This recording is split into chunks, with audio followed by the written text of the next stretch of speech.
তাহলে সাকিবের তাহলে আপনি শিশির হতে চান। এক্স্যাক্টলি। বাংলাদেশে তামিম ইকবালের খেলা অনেক পছন্দ, সাকিব আল হাসানের খেলা অনেক পছন্দ, মাশরাফি আগে যখন ছিল তার খেলা অনেক পছন্দ। ফুটবলের জন্য অনেক ফেমাস, মানে দেখা যায় আর্জেন্টিনা ব্রাজিলে পুরো দেশ ঘুরে যায়। সো আর বাংলাদেশ তো যেহেতু জাতীয়ভাবে খেলে, সো বাংলাদেশের ক্রিকেটের ব্যাপারে সবার আবেগ অনেক বেশি। আমি এখনো ফেভারিট খুঁজে পাইনি আমার, সাকিব তামিমের পর এখনো আমি খুঁজে পাই না। খেলায় এ ধরনের অনেক কিছুই হয়, অনেক ব্যাপারেই কথা হবে, সেটা নিয়ে আসলে মন খারাপ করার কিছু নাই। যদি এরকম কথা নাই হয় তাহলে তো টিভি সেটাই বসে সামনে মানুষ দেখবে না। আমি আমার মনে হয় এটা ছেলেদের জন্য কোয়েশ্চেনটা বেশি ভালো হবে। আমার না, ক্রিকেটারদের তো স্ত্রী থাকে। তাহলে সাকিবের তাহলে আপনি শিশির হতে চান। এক্স্যাক্টলি। I hope so. একদম প্রফেশনাল না, বাট মোটামুটি যতটুকু শিখেছি আমার মনে হয় ব্যাটিং বোলিংটা ভালো করেছি, আমি দুইটাই করার চেষ্টা করবো। ক্রিকেট খেলা দেখা হয়, স্পেশালি বাংলাদেশের খেলা হলে অবশ্যই ট্রাই করি দেখার। আসলে বাংলাদেশে এমন কোনো মানুষ হয়তো নেই যে হচ্ছে বাংলাদেশের ক্রিকেটটা পছন্দ করে না বা ক্রিকেট প্রেমী না। এই কারণেই কিন্তু সিসিএলটা অর্গানাইজ করা, যেহেতু বাংলাদেশে এত মানুষ ক্রিকেট পছন্দ করে, সো সেলিব্রিটিদেরকে দেখতে বা তাদেরকে খেলতে দেখতে আসলে সবাই চায়। সো সেই জায়গা থেকে আসলে কিন্তু সিসিএলটা অর্গানাইজ করা। বাংলাদেশে তামিম ইকবালের খেলা অনেক পছন্দ, সাকিব আল হাসানের খেলা অনেক পছন্দ, মাশরাফি আগে যখন ছিল তার খেলাও অনেক পছন্দ।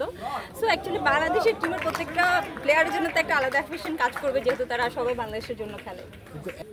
আসলে আমি যেটা সত্যি কথা খুব কম ক্রিকেট খেলা দেখি, বা দেখা যায় যে হয়তো খেলা দেখলে একবার দুইবার দেখা হয়, আমাদের কাজের ব্যস্ততার জন্য ওইভাবে খুব একটা দেখা হয় না। বাট নতুন যারা আছে বা নতুন যারা টিম আছে তারা সবাই খুব ভালো খেলে।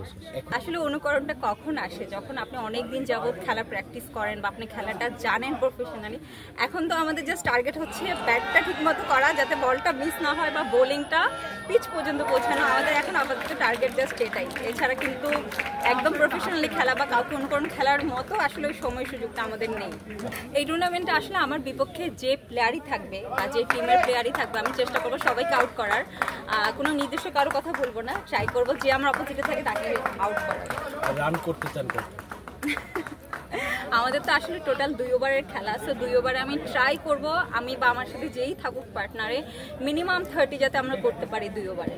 আসলে আমার মনে হয় নাইটটা প্রিফারেবল, কারণ দিনের বেলা একটু গরমটা বেশি থাকে। তো সেই ক্ষেত্রে রাতের বেলা আমাদের খেলা শুরু হতে হতে আসলে রাতটা হয়ে যাচ্ছে, তো রাতে খেলাটা প্রেফার করি বেশি। একটু যেহেতু আমাদের এখানে কোচ আছে, আমাদের সবার কিন্তু খেলার আগে স্ট্রেচিং করা হয়, খেলা শেষ করে স্ট্রেচিং করা হয়। আর এখানে যারা মিডিয়াতে কাজ করে বা যারা করে তারা কিন্তু সবাই রেগুলার আপনার জিম করে বা হচ্ছে ফিজিক্যাল অ্যাক্টিভিটি করে। সো আমার মনে হয় না এতটা প্রবলেম আসলে কারো হয়েছে। কিছু মানুষ হয়তো ইনজোর হয়েছে, অনেকেই ইনজোর হয়েছে, তারা তারপরেও ট্রাই করতেছে আসলে বেস্ট যাতে তারা খেলতে পারে।